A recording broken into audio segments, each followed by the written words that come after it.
Hello, কেমন আছো তোমরা সবাই? আমি খুবই ভালো আছি। আর এখন আমরা বেরোচ্ছি।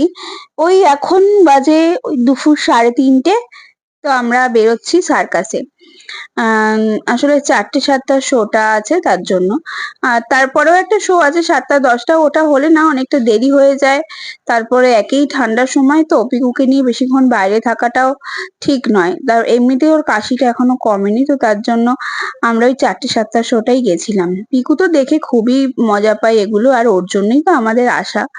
তো এবার এইসব খেলাগুলো দেখে আমার এত মানে ভয় লাগে যে ওরা এভাবে কি করে করে। তো যাই হোক, হয়তো ওদের সবই প্র্যাকটিসের জন্য ওরা এত ভালো পারে।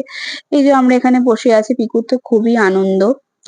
আর এই গ্লোবটার ভেতরে বাইকটা কিভাবে নিয়ে ঘুরছে এটা দেখে আমার এত ভয় লাগছিল। তো এটা দেখা হয়ে যাওয়ার পর আমরা পেছনেই একটা মেলা আছে, ওখানে একটু যাবো। একটু চা খেয়ে নিই, তারপরেই যাবো।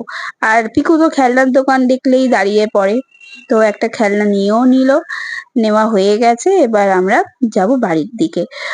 বাড়িতে গিয়ে আবার আমার একটু রান্না-বান্নাও আছে। ওইজন্য আমরা বেশি দেরি করলাম না, মেলায় ঘুরিনি বেশি। সামনে এই দোকানটা থেকে ও কি নিলো, নিয়ে আমরা বাড়ি চলে এসেছি। তো ভিডিওটা কেমন লাগলো জানিও। ভালো লাগলে লাইক শেয়ার করে পাশে থেকো।